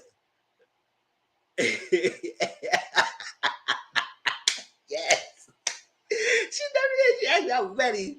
She was ready for the experience too. She said, y'all ain't get no freaking dick over here. You just brought me to this freaking experience. Nah, I'm into it. Child. That's what I'm saying. You gotta watch out. Cause it's like Farrah's gonna be liking it more. Cause it's like next week, look like she's gonna be pushing them more and more. So it's just like, Farrah's gonna be turned on, girl. You turned them out. Just for you dancing. So So so Sheriff Johnson told us, like, listen, your daughter's underage drinking, and she got shelled behind the back, in the back, drunk, passed out. If you don't come down here, they both will be in jail. Now, earlier, Terica was driving like a range band. She said, "Shh, I said, girl, calm down. You almost hurt the damn car in front of you." And she said she need 2 boxes because normally it's supposed to be 1 box for a customer, but she asked for 2. She said, "I want to get one for my neighbor." She said, "Oh, you just gave me scripture." Everything. She said, "Patrice, what? Pass the robot. Come on, pass the robot." She said, "No, no, no, no." And then Patrice showed Terica. She said, "Oh." And the lady kept talking. She said, "Okay, go, go, go, okay, go." So Terica, she said, "Hey, Patrice." She said, I know we don't got no good relationship right now, but I know I'm past the law, but I will still muck the hole on you. Call me by my name." She said, "Okay, Grandma." She said, "Oh, that's better. Okay." She said, "Listen, no matter how thick a thing you go, you better call me Grandma." So unless the grandmas don't want you to call Grandma, because I know some grandmas will say, "Don't call me Grandma. I'm too young for that. Call me by my name." Glam coming home, call Glam, something like that. So she's like, "Call me Grandma." And she said, "Will you do 2 boxes?" She said, "Yeah, to my neighbor." She said, She said, "Michelle, sleep at 3 in the afternoon." She said, "Yeah, you got to drive." So right then and there, Patricia went by like, she knows something. And she said, "You just like Mercedes when you lie. Here, give her 4 boxes over here. And put 4 boxes in her car." And I said, At the end of the day, that is still her granddaughter. And the fact that she had to drive, no, she might have no license, and drive like a crazy banshee and ask for 2 boxes, know that she might be hungry and she's not getting fed, or something like that. So give her something. Can't let her granddaughter go away. Now, she knows something's going on. I don't know if she put the pieces together, but she knows something was going on. So she looked at it. She said, "Okay, give her 4 boxes." She went to drive on. So Mercedes was drowning Michelle face with the water. Shh. Excuse me, Lord. I can't believe it. I let my daughter here say what you like that. And all that stuff. So the whole conversation was like this. I blame you, and I took it out on you because you slept with my man. I never forgive him for that because you lied to say you was 18. You was actually 15 years old. But I said this, I'm in for it because he shouldn't be messing with a girl who looked like that. And because she was lying that she was 18. But what the hell she was messing with a teenager for? He had the wife. Like, what the hell was going on here? But that's it there. So he begged her not to have Mercedes to raise the child because she was a teenager. And thinking, because she's a young, she was a stripper, she was a dancer, or something like that, she couldn't be the president, or something like that. Now, yada. So Mercedes said, "Listen, I've been begging y'all to let me get my daughter and everything. Y'all keep saying no, keep saying no, keep saying no, keep saying no." Because I think he had custody. So it's so much she could do without their permission. So keep saying no. He said he begged me to say no. He wasn't taking it. I didn't want to keep looking at his mistake in my life. And the panorama happened, so she lost her job. Because I don't know what she was doing. Because last season she was not like this. She was an uptight kind of woman. But now she lost her job in the panorama. Now she got nothing but to think about her thoughts. And then maybe she would start thinking about this lady this girl in her house who's a product of her husband who died of his. So now she's drinking herself to death. And that's that. Meanwhile, Terica her all this. I said, "Oh no." Now she's crying. Now she knows the truth. And basically, Terica think that Mercedes still giving excuses. Now, I don't know if she met him in the strip club. No, I don't think she met him in the strip club. I think she started stripping afterwards or something like that. But he did mess with her when she was a teenager at 15. Even though she lied and said she was 18. So, despite her lying, he still messed with a teenager. And that's sick.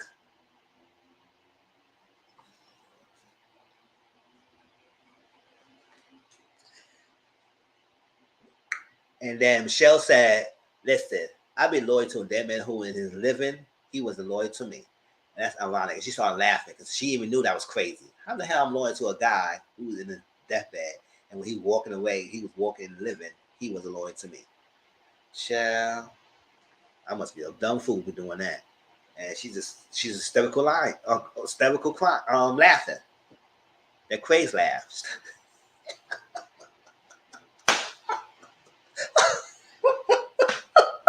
Like I said, "Ooh, child, leave her alone." I say that boy right there, no crazy laugh. So, I'm gonna think that Mercedes still is lying and making excuses. I say it's not excuses to per se. Maybe it is because she kept hearing, "Oh, I'm gonna work on myself. I'm gonna get better. I'm gonna have you with me." But it is tough. Her being a 15 years old, she had a teenage daughter, and parents is controlling her life. Basically, she couldn't have her daughter when she didn't have no daughter because they think she was not stable enough and ready to even raise a child. So they thought it was better for her not to even have her daughter, raise her daughter. And she's a stripper, and because they now deem that as a stable income, sometimes courts will not grant the woman their custody of their daughter unless it's some strange situation that the other parent cannot be there. So yeah, she always gives. She probably is. So maybe that's something because I ain't hearing it. But actually, know the background story. I can understand why she couldn't get her daughter at first. But yes, you're not 15 anymore. So you're not at that time where you can't make a decision. Now you're a grown adult. And now, what are you giving me now? You still the same thing that you're saying. So that's why I think she's trying to work on it. Maybe originally she's working on getting that 10,000 a weekend just to get build her studio up. But maybe you should do that to get another place for you and your daughter, or at least your daughter live with you, or something like that. Whatever. But I know she had her own place, but I don't think she want to have her daughter there. So we'll see. But sometimes it's hard for teenagers to even understand their parents, what they're going through, their hard struggles until they get older and they understand them themselves. They in emotion to adolescence, you are in a high emotional state because a lot of things going on. Not finding identity, but also trying to fit in. It's a lot going on as a teenager. That's just that time and place where your identity is being found, and you have to go through those emotions, puberty, peer identity, sexual identity, all that stuff like that. All that stuff is going on. So it's a crazy time. That's why I tell their parents. They tell parents that adolescence time is a crucial time for you to be in your child's life because that's the defining stage that gears towards the rest of adulthood. And you want to be there for the transition phase and make sure they're good. Because you fall to that area, then they're gonna be messed up for the rest of their life if they have no time to work on themselves. So maybe she will forgive her mother in the future, but right now we'll see how that goes.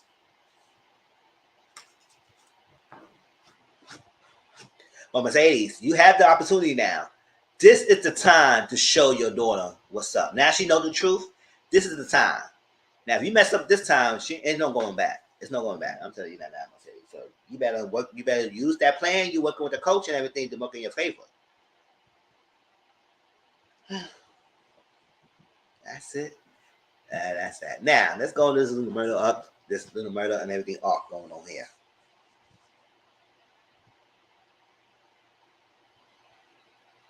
Oh no.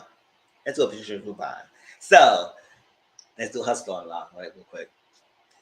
So Wayne was having an annual pasta chicken dinner, whatever it was, whatever they had. The church was having that every year.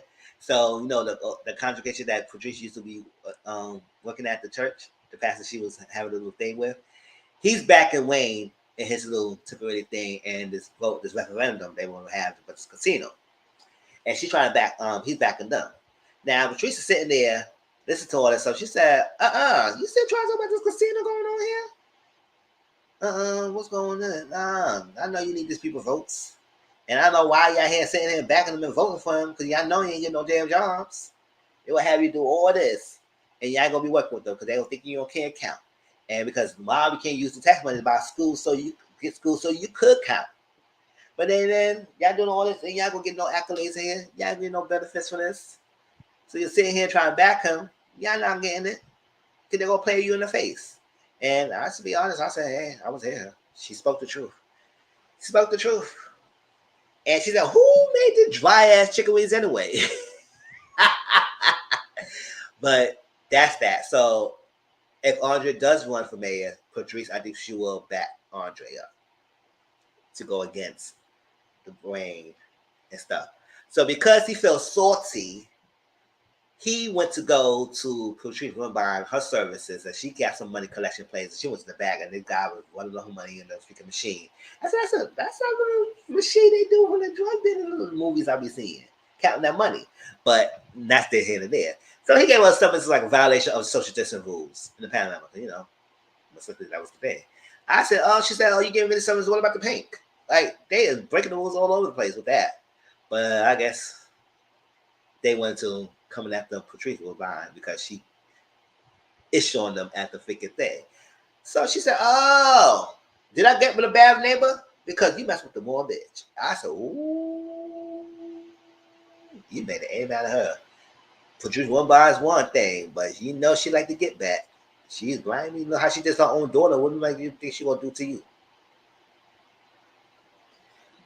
Oh, child. That's something. So this is a little Little Murder and everything. So Little Murder and everyone, Woody and Big Teak and freaking Rome is going on this tour, the Dirty Dozen tour. And they cool and all. And they had their first stop at the opening of Big Frida and everything. And Big Frida said, and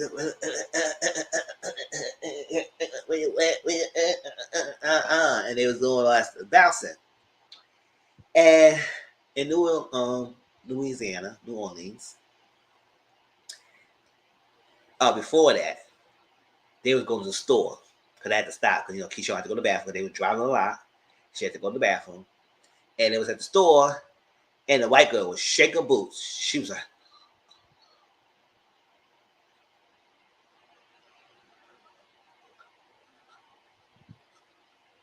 because they did, like everyone, they did came in with the red mask on and everything. Look at that, she was shaking boots, y'all. I was like, chill. She was about to ring that freaking police button. And then Keisha on, she said, girl, shoot, I didn't have to go to the bathroom. You taking so long, Woody, you driving so slow. And Little Mother asked for a postcard. And then we realized he was getting postcards for each city that he was going to, and sending them to little Uncle Clifford because he was saving those postcards up on his platform in the middle and everything. I say you doing all that saving the postcard. You couldn't have tell him text or phone calls. You better get it to the man. Come on now. Get with him now. Get with him. We're talking phone calls. So he was getting a postcard and stuff like that. And they was driving and they went to their first performance. And champagne. And I was like, oh, that's a nice song. So it was a montage of his tours and the video that he had. And it was really nice. It was really nice. So they did that. And I guess before they performed, they was at this little bar and everything. So Big Teak, and I keep looking at Big Teak. I said, oh, child. Big Teak got the little muscle mass that he kind of thick too. And the facial hair. And make I said, oh, child. So Big Teak was looking nice. And he saw Pico. That's the guy that freaking the name doesn't have history. Did I miss something? He saw Big Teak.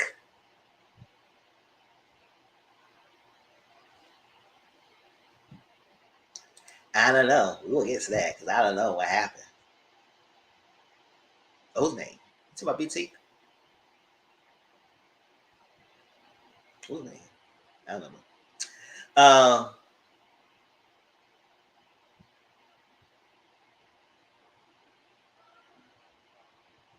It was to say, yeah, they was at the bar.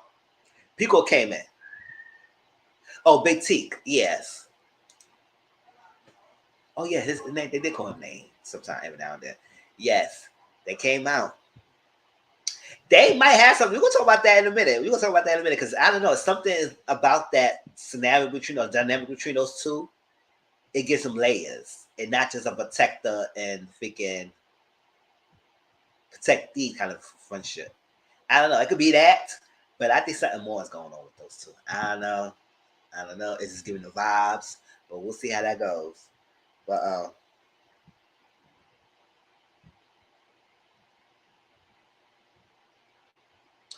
I think they had beef from last season. Why he tried to come? Say it's on the last dance. Yes. Okay. Yeah. Pico beat up Little Murder beat up Pico.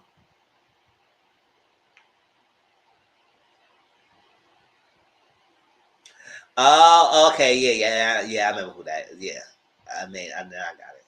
I think they had beef from last season. Why he tried. Mm-hmm.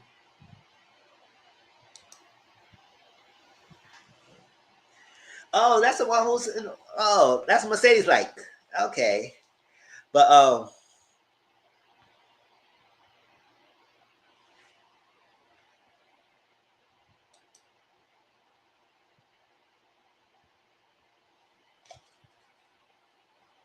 when he was on this episode, because I didn't see him. I remember seeing him. Unless I changed who he looked like. Because I remember Maine. Yeah.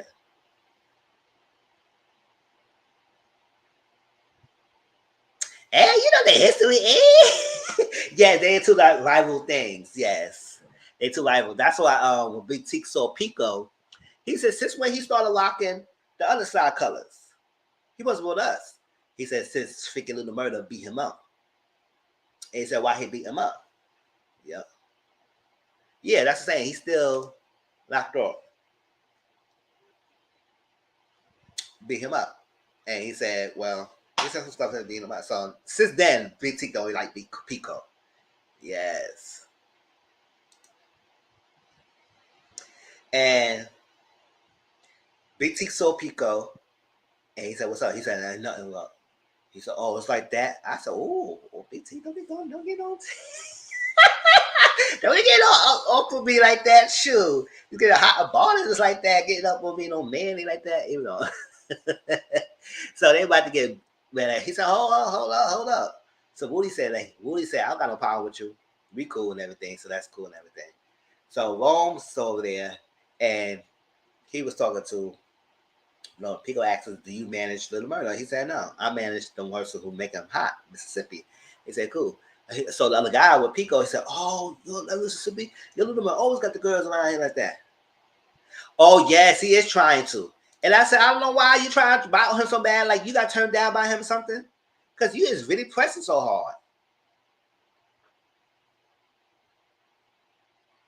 Sure. You was in his crew. And because I know Pico realized and knew that Little Murder was T. But he didn't know to the extent till he saw it. And now he's just trying to do little jabs and everything. I said, okay, what's your angle here? Okay, so what happened if you did out him? Like what's your angle there? You want to be free bowling? What's up? Yes, he was dead to him because he said he knows him. It's like that. He said, listen, I had your back. I knew to kick you down and you all beat me up like that. Because you call him a little punk. Shoot. You call him a little punk and everything, and he had to beat you up. Don't you? I said, boy, get your feelings. Why are you in your feelings, Pico? So he said, nah. He said, when I release this thing called Trade Tales, then you will be owing me some hundreds. So Rome was looking like, I said, trade.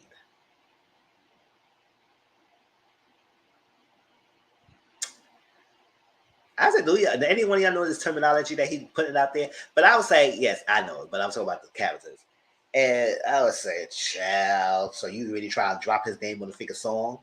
That's what you're trying to say? And I was like, this is not just the angles out this guy. Now, whether he would get a lot of backlash or not, if he did get outed, maybe I don't know. I don't know. Because he's well liked. People like Little Murder. And maybe it will drop the fantasy. It probably bust the fantasy. Everybody had the ladies, especially the ladies. Well, they would really cancel him. I don't know. We'll see. I don't think he will get canceled. Whatever, the newfound cancel culture. But we'll see. But I just hope no messy queen want to out him. Let him be out when he's ready. Want to be out. Sure, that's what it is. But so he trying to get out of him. I said, okay, you doing all this for what?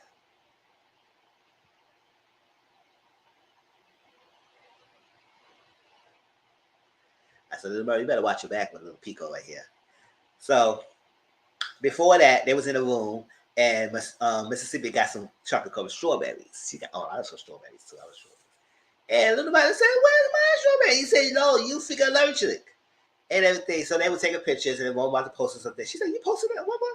I said, "Girl, you still scared about that?" I mean, yeah, he had a hold on you, girl, but you left him like you was a middle of the night, like you put him sleep like in no chest. Like, come on, girl, you did something. You had a plan. Not only you scared now or stuff, but he said he don't follow everything. But you want to take it down? She said, "No, this will be all right." I said, "Girl, he gonna find out, and I hope you ready." Yes, Uncle Clifford out to his friends, her friends, about the murder too. And they said, "Oh, child." So I don't see nothing up from there. So we'll see how that goes if they come around and say something. But yeah, I wouldn't have Uncle keep that to himself. He should have kept that to himself. Yeah, I want nobody know I'm freaking getting banged out by the freaking nice guy. I keep that to myself. Yeah, but until he out, and then I say what I have to say. But other than that, no. Keep that to yourself. It is what it is. So I guess with Keyshawn about to, I guess, kind of Fino, he said, he said, ah, I said, damn, the aggressiveness. Come on down. Now you can smack the whole damn thing out. They know what's wrong with you. He said, yeah, like when his face will get blowed up. I said, yeah, we don't need to see that happening. But I said, oh, you trying to protect me? Oh, you were disrespecting the little brother. Let me stop. I said, gosh. So they was outside, and Keyshawn always recording. She was recording the thing outside, and like groupies, and they take pictures. And this one chick, little matter, little matter, little matter, little matter. I said, girl, who is you? Like, you a baby mama or something? Like, he had a secret child. Like, you calling his name for what? So people came out. He said, yo, what's going on? She said, oh, you little murder? Excuse me, not going on. He said, B, I ain't talking to you, something like that. She said, So she said, don't talk to the lady. She said, oh, thank you, nigga feminist. I said, not the nigga feminist. Shoot. And then he said, oh, you not even his type anyway. I said, oh, what he said, that big teak got pissed, started a war. He hit Pico. Well, Pico had him first. Pico had a couple of shots. I said, no, don't start the fight and get beat up, big teak. No, that's not cute. But he turned around and then he started whipping Pico behind. I said, okay, your friends was not shooting when he was on top of you and beating Big T. Now all of a sudden he getting whooped. Now everybody want to start shooting. I was like, oh my god. So the guy started shooting, bam, bam, bam, bam, bam. Everybody started running and all that stuff. Everybody got the thing. And at first off, I thought they shot Big T, but no, he ain't shot. He just got I guess it was the cut from his eye or from his nose and everything, and it got to his shirt. So he's blaming that's his bleed. I said, no, don't get shot already. They said, I guess security don't need security. I said, oh, damn. So later on, they went to the hotel and everything, and the old lady was on with the murder. And then Keyshawn came by, she gave him a sloppy toppy kiss. And Wong saw that. He said, I think Wong loves Keyshawn. I think he really likes the girl. But now he also trying to figure out this figure of the murder after he got that tea that's dropped out Pico to plant the seed in his hand. So, and then he knows that Keyshawn is met got a boyfriend who's a crazy boyfriend. So I don't know why she up and around kissing everybody. Kissing a little murder when she know he got a crazy man. So they got a room and he got some little dangerous that she uses oil to squeeze his out. And he was writing a postcard. He said, I guess I miss you. Ain't no guessing either you miss me or not. Ain't no guessing. So he said, oh, I love you. She said, oh, okay. She said, I love you? That's what you gave? That's 27% thought. Shakespeare and everything. And he said, that is the thought. She said, oh, right then and there. She said, oh, no, he really deep in love. So she started playing around. She said, oh, we're going to send it. She said, stop playing around. Give me back the card. And they playing like the brother and sister type of thing. And she's teasing him. And he said, stop, Keyshawn, stop. So see, you're playing around. And that's so funny. Just taunting him. And then Big T answered, he said, yo, anybody gonna go to the store with me? I said, Big T, to go to the store. And this where they had to sit down. And they talked, they reminisced of how this guy, what's his name?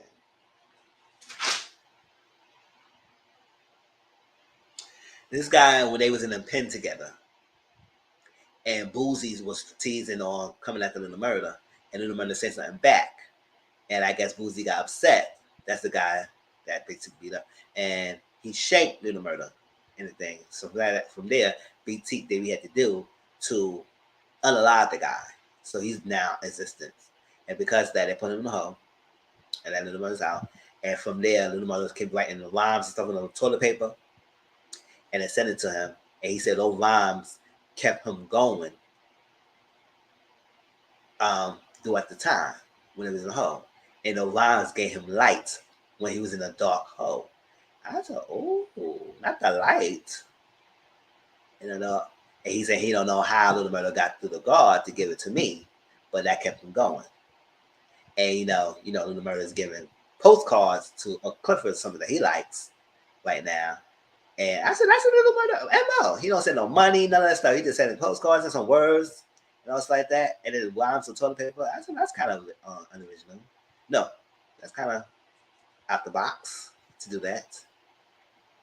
See, boy, you could have sent no money in the commissary. That's what a normal person was doing if you feel guilty about it. But that's what rhymes with the toilet paper. So I was sitting there, and then you see the energy between those two. And I was like, I don't know. Are you trying to express his feelings? Or what? Or he really is a big protector of Little Murder. Like, everything. Everything. And I said, But, I ain't the only one. And a lot of people thinking the same way. So we'll see what's going on between Big T and Little Murder. The dynamic between those two. Because it's a little bit more when they come across. But right now, he's a protector. So we'll see.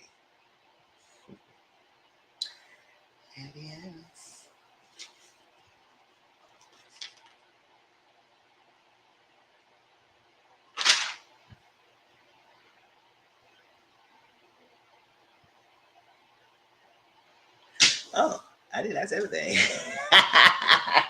If I miss anything, y'all, sure. I know I went in different orders, but I just wanted to group the storylines together to be easier to do a review. Oh yes, y'all. That, like I said, Peep Valley was good. It was definitely good. I really enjoyed it, and I can't wait till next week. We know Diamond's coming back to the Pink so far. He's coming back, and we'll see some things coming on. Now I want to know, is she gonna come back? I don't know what's up with I don't know what's going on with this roulette of Bucky Replica and her storyline. I don't know if they're gonna give us more background story of Whisper or Get Your Square. Where's my pen at? I don't know that. I want to see more about Big Teak and Little Murder. And yes, I know a lot of people saying it's a lot of death foreshadowing going on in this season. Oh, that's what I'm saying. Because you know how he is. Because, she could put him to sleep like Buenas Noches. And she left that the night with her and the baby. So, he might be pissed.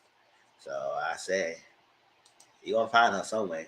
We ain't the last we will see her.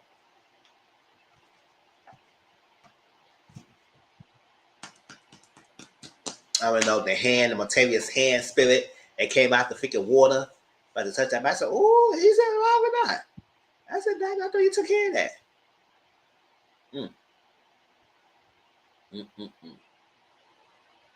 I'm going to see what's going on with Andre and his race. I want to see a lot of things. I don't know. Yes. Yeah, I would say a lot of death foreshadowing. I would say, yes, there's a lot of death going on. So I don't know what's going to happen. Because people are saying that Jay Alfonso, who played Little Murder, may not be here next season. I don't know. Is that true or not? Unless we find out when we find out. But I should please hope they don't kill nobody off like that. Because all these characters most of these characters we like. So we don't want none of them being off the show unless they decide to leave. But just progress the storyline. So we'll see how this goes. But hopefully, mother doesn't get off the thing. And I know people thinking might Keyshawn might out him or somebody might. Honestly, I don't know who might out him, but I know that's kind of like dangling over his head too. So,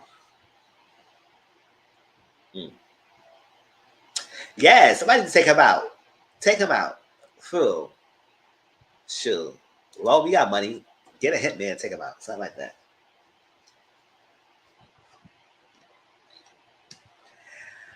But yes, y'all, that was P Valley and Atlanta Housewives review. Hope y'all hope y'all enjoyed it. Like I enjoyed it. I thank y'all for coming in and keeping me company. Don't forget, on Wednesday, my review of Catfish will be up.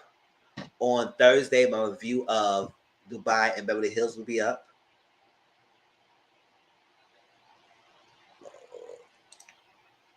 Right? My review will be up. Because I was going to do a live of that, but I was like, since Thursday, be home, the verse is coming on, and that's that. So, my review of Beverly Hills and Dubai will be up. On Thursday, I will be home. Normally, I'll be at work, but I'll be home Thursday. I'm taking another day off. And we will watch the verses on my watch along around 9 o'clock Eastern and Discord. And then afterwards, we'll do a 1 hour, the most, late night chit chat of the verses. It's going to be an after show versus on my channel. So we'll see how it goes. We'll go be up with me and watch it and do that. And then Sunday, Mr. Social Corner. There's going to be some couple of social media topics that we're going to discuss. And that's it. So that's the week coming up, y'all. So I appreciate y'all. Hope y'all subscribe to my channel. And y'all there share my videos out. Let people know about me to get this popping. There we go. Mr. 14, YouTube, Instagram, Mr. Glow, Twitter time, Mr. _ Glow, Mizzle 14 on Discord. There's a link in the description box down below. And if I miss anything, y'all put it down in the comment section and let me know and talk to y'all. So without further ado, I love y'all.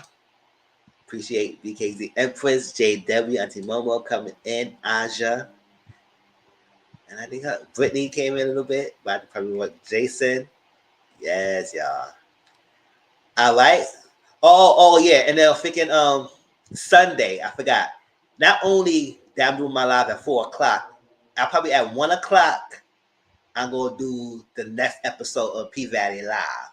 So I will do 2 lives on Sunday, one at 1 o'clock and one at 4. So hope y'all be around and y'all join me there so we can talk about the paint, y'all, and P Valley. Thanks, Miss in the chat. It's been real. Good night, y'all. Love y'all. Y'all ready to have a great night. Have the rest of your week. Hope y'all enjoy your weekend. And I'll see y'all all on Thursday if y'all come around to my watch along to watch the verses. All right? Peace out. Ooh, hold up. I said peace out like I hear me. Peace out like you see me.